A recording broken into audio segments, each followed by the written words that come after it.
धरती पर जन्मा एक योद्धा जिसका अस्तित्व ही एक रहस्य था। एक ऐसा वीर जिसे समाज ने तिरस्कार दिया, पर जिसकी वीरता ने देवताओं को भी झकझोर दिया। कहानी है उस पुरुष की जिसके जन्म से ही शरीर पर कवच और कुंडल थे और जिसे जन्म देते ही धारा में बहा दिया गया। लेकिन नियति ने उसे सिर्फ छुपाकर नहीं रखा, बल्कि उसे बनाया अजेय, अद्वितीय और अमर। यह कहानी है सूर्यपुत्र कर्ण की, जो दानवीर, शूरवीर और मित्रता का प्रतीक था, जिसने जीवन भर अपमान सहा पर कभी धर्म और वचन से पीछे नहीं हटा। कुंती, जो स्वयं भगवान श्री कृष्ण की बुआ थीं, कुंती ने एक बार महर्षि दुर्वासा की निष्ठापूर्वक सेवा की। आर्षि प्रसन्न हुए और उन्होंने वरदान दिया कि कुंती जिसे भी देवता का स्मरण करेंगी, उसी से उन्हें संतान प्राप्त होगी। युवा कुंती ने जिज्ञासावश सूर्य देव का आह्वान किया। क्षण भर में सूर्य प्रकट हुए, उनके तेज से आकाश आलोकित हो उठा। उन्होंने कुंती को एक तेजस्वी पुत्र प्रदान किया, जिसके शरीर पर जन्म से ही कवच और कुंडल थे, जो उसे अमर और अजेय बनाते थे। परंतु अविवाहित कुंती लोक लज्जा से भयभीत हुई। उन्होंने उस शिशु को एक टोकरी में रखकर प्रार्थना करते हुए गंगा की धारा में बहा दिया।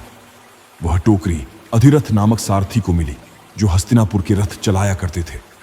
उनकी पत्नी राधा ने उस बालक को अपनाया और उसका नाम रखा वासुसेन। आगे चलकर वही कहलाया राधेय कर्ण।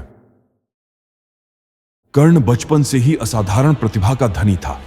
उसकी दृष्टि धनुष पर और हृदय अर्जुन की बराबरी करने पर था, परंतु समाज ने उसे सदा सूतपुत्र कहकर तिरस्कृत किया। गुरु द्रोणाचार्य ने भी शिक्षा देने से इनकार कर दिया, किंतु कर्ण ने हार नहीं मानी। वह भगवान परशुराम के पास पहुंचा और स्वयं को ब्राह्मण बताकर उनसे शस्त्र विद्या प्राप्त की। उसकी तपस्या, उसका परिश्रम, उसका संकल्प उसे अद्वितीय बना चुका था, पर नियति को कुछ और स्वीकार था। जब परशुराम को सत्य ज्ञात हुआ कि कर्ण ब्राह्मण नहीं है, उन्होंने क्रोधित होकर शाप दिया, हे कर्ण, जब भी तुम अपने श्रेष्ठतम अस्त्र का प्रयोग करोगे, उसी क्षण उसे स्मरण करने की शक्ति खो दोगे। यही शाप आगे चलकर उसके जीवन का सबसे बड़ा संकट बना। हस्तिनापुर में जब अर्जुन की युद्ध कला की प्रदर्शनी हो रही थी, तभी अचानक एक तेजस्वी योद्धा वहां आया। वह था कर्ण। उसने अर्जुन की हर कला को न केवल दोहराया, बल्कि कहीं कहीं उससे आगे भी निकल गया। जब उसने अर्जुन को द्वंद्व के लिए ललकारा, तब कृपाचार्य बोले, राजकुमार से युद्ध करने के योग्य केवल राजा होता है, तुम कौन हो? तभी दुर्योधन आगे आया। उसने घोषणा की, आज से कर्ण अंग देश का राजा है। कर्ण ने भाव विह्वल होकर कहा, राजन, इस उपकार के बदले आप मुझसे क्या चाहते हैं? दुर्योधन बोला, मुझे कुछ नहीं चाहिए, केवल तुम्हारी मित्रता। उस दिन से जो मित्रता आरंभ हुई, वह मृत्यु तक अटूट रही। कर्ण ने अनेक युद्धों में अपनी वीरता सिद्ध की। उसने महान योद्धाओं जैसे जरासंध, शिशुपाल और नरेशों को पराजित किया। वह अपनी प्रतिज्ञा के लिए प्रसिद्ध हुआ, मेरे द्वार से कोई भी याचक खाली हाथ नहीं लौटेगा। हर प्रातः सूर्य पूजा के पश्चात वह दान करता था। चाहे सोना हो, भूमि हो या प्राण तक, वह सब अर्पण कर देता था। इसलिए वह कहलाया दानवीर कर्ण। देवताओं के राजा देवराज इंद्र जानते थे, जब तक कर्ण के शरीर पर उसका कवच और कुंडल है, उसे कोई पराजित नहीं कर सकता। एक दिन वे ब्राह्मण वेश में उसके द्वार पर आए और भिक्षा में वही कवच कुंडल मांग लिए। सूर्यदेव ने अपने पुत्र कर्ण को चेताया, पुत्र, यह ब्राह्मण नहीं, इंद्र हैं, सावधान रहो। यदि तुमने उन्हें दे दिया तो तुम्हारी मृत्यु निश्चित है। पर कर्ण मुस्कुराया और बोला, पिता, यदि कोई मुझसे प्राण भी मांग ले तो भी मैं उसे मना नहीं करूंगा। उसने अपने शरीर से कवच और कुंडल काटकर दान कर दिए। इंद्र अत्यंत प्रसन्न हुए और उसे वासवी शक्ति प्रदान करी, जो केवल एक बार प्रयोग किया जा सकता था। कुरुक्षेत्र का युद्ध चल रहा था। मैदान मानो स्वयं विनाश का साक्षी बन चुका था। चारों दिशाओं से उठती रथों की गर्जना, घोड़ों की हिनहिनाहट और युद्ध का क्रूर संगीत हर प्राणी के हृदय में भय का संचार कर रहा था। अचानक आकाश में एक विशाल छाया प्रकट हुई।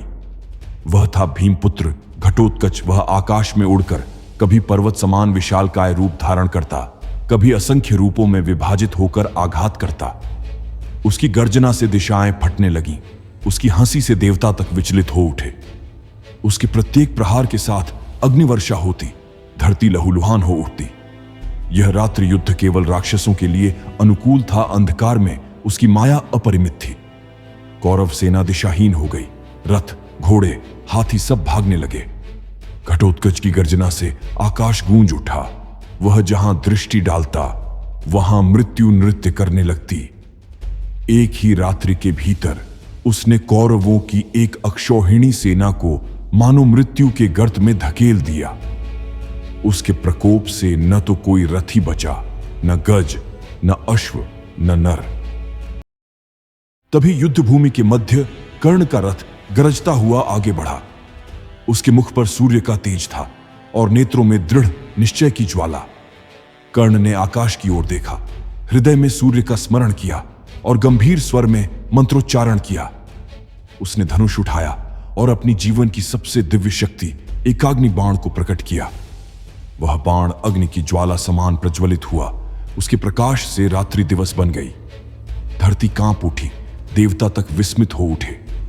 कर्ण ने बाण छोड़ा, वह आकाश को चीरता हुआ घटोत्कच के वक्षस्थल में जा लगा।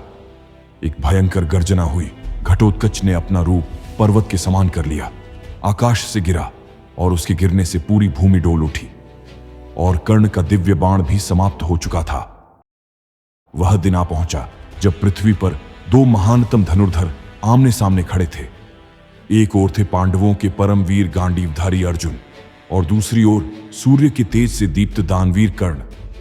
चारों ओर रणभेरी बज रही थी, आकाश में धूल के बादल उठे थे। अर्जुन ने गांडीव उठाया, उसका बाण अग्नि की लपटों सा चमका और आकाश को चीरता हुआ कर्ण के रथ की ओर गया। वेग इतना तीव्र था कि कर्ण का रथ 20 गज पीछे खिसक गया। घोड़े हिनहिनाने लगे, रथ की धुरी चरमरा उठी, पर कर्ण अडिग खड़ा रहा। उसके नेत्रों में अग्नि और होंठों पर मौन। क्षण भर का विराम भी नहीं लिया उसने। कर्ण ने तुरंत अपना दिव्य धनुष साधा, मंत्रोच्चारण किया और प्रत्युत्तर में बाण छोड़ा। वह बाण वज्र के समान प्रज्वलित था। उसका वेग इतना प्रबल कि अर्जुन का दिव्य रथ 3 गज पीछे खिसक गया। वह वही रथ था जिसके सारथी स्वयं भगवान श्री कृष्ण थे और जिसके ध्वज पर पवन पुत्र हनुमान विराजमान थे। धरती हिल उठी, आकाश में गड़गड़ाहट गूंज उठी। उसमें कितना बल होगा जिसमें इतनी शक्ति है कि वह उस रथ को भी पीछे धकेल दे जिस पर स्वयं श्री कृष्ण सारथी हों और ध्वज पर महाबली हनुमान विराजमान हों। नियति का समय आ पहुंचा था।